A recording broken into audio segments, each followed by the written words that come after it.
నమస్తే Telugu one news కి స్వాగతం. నేను రూపానాథళ్ళ. అంచనాలు పెంచుకున్న బాబు ఇక మీద కత్తి మీద సాము. చంద్రబాబు పాలన దక్షత గురించి కొత్తగా చెప్పాల్సిన పని లేదు. ఉమ్మడి ఆంధ్రప్రదేశ్లో 2 సార్లు ముఖ్యమంత్రిగా పనిచేసిన ఆయన రాష్ట్ర రూపురేఖలనే మార్చేశారు.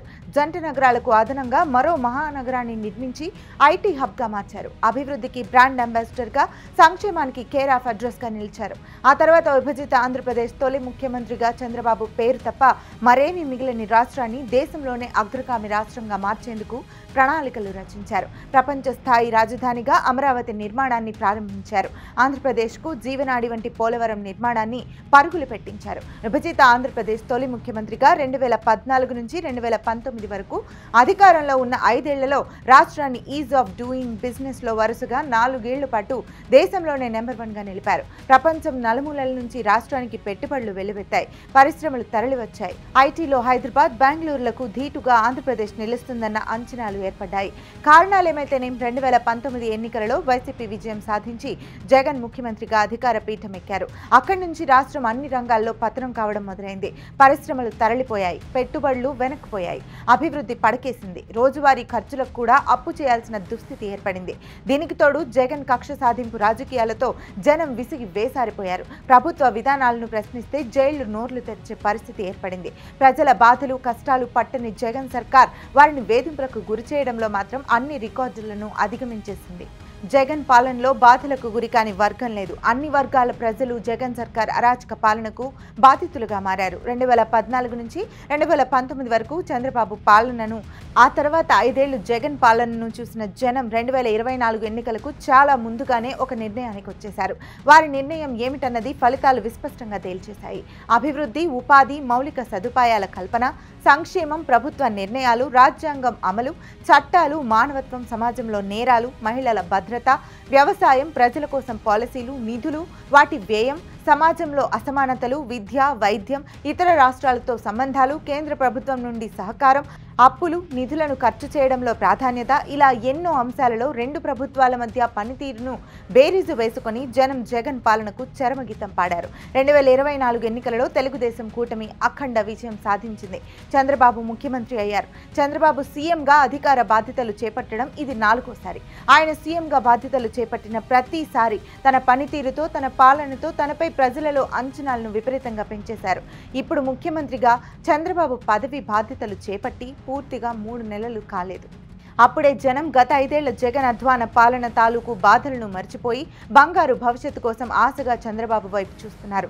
అందుకు తగ్గట్టుగానే చంద్రబాబు అన్ని రంగాలలోనూ అవ్యవస్థ, అస్తవ్యస్త పరిస్థితులను చక్కదిద్ది గాడిలో పెడుతున్నారు. ఆ సమయంలో అనూహ్యంగా భారీ వరదలు వచ్చాయి. బెజవాడ నగరం సగం మునిగిపోయింది. ఆ విపత్కర పరిస్థితులను చంద్రబాబు ప్రభుత్వం ధీటుగా ఎదుర్కొంది. బాధితులకు అన్ని విధాలుగా అండగా నిలిచింది.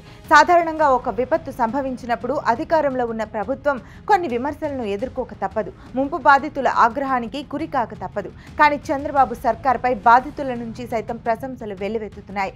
అందుకు చంద్రబాబు బాధితులకు కల్పించిన భరోసా, ఆపత్ సమయంలో అండగా ఉండి ఇచ్చిన ధైర్యమే కారణమనడంలో సందేహమే లేదు. ముంపు ప్రాంతాల్లో మోకాళ్ళ లోతు నీటిలో ప్రయాణించి మరీ ఆయన బాధితులను చేరుకున్నారు.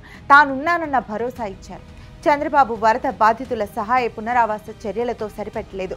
వరద తగ్గిన తర్వాత కూడా వారికి అండగా దండగా నిలవాలనుకున్నారు.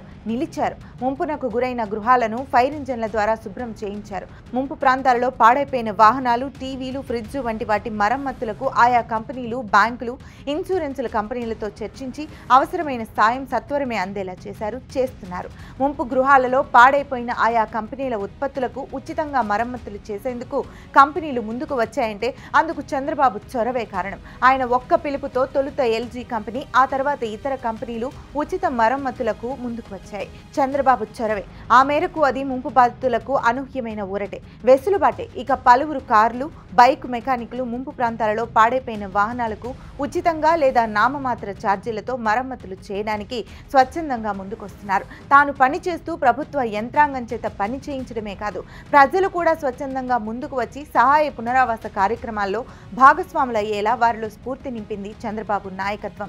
వరద బాధితులను పునరావాస కేంద్రాలకు తరలించి ఆహార పొట్లాలు అందించడంతో ప్రభుత్వం బాధ్యత తీరిపోయినట్లు కాదని చంద్రబాబు తన చేతులతో నిరూపించారు. ఇప్పుడు జనాలకు ఆయనపై అంచనాలు ఆకాశమెత్తుకు పెరిగిపోయాయి.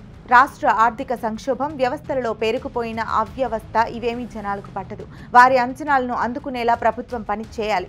అందుకే ఇక ప్రజల అంచనాల మేరకు పనిచేయడం బాబు సర్కార్కు ఒక సవాలే. జగన్ పాలనతో పోలిస్తే బ్రహ్మాండంగా ఉంది కదా అని చెప్పి జనాలను ఒప్పించే అవకాశం లేదు. ఎందుకంటే ప్రజల దృష్టిలో చంద్రబాబు కేవలం రాజకీయ నాయకుడు కాదు, సూపర్ లీడర్.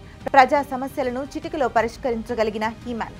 జనం అంచనాలను అందుకోవడం ఇప్పుడు చంద్రబాబు ముందున్న బిగ్ టాస్క్.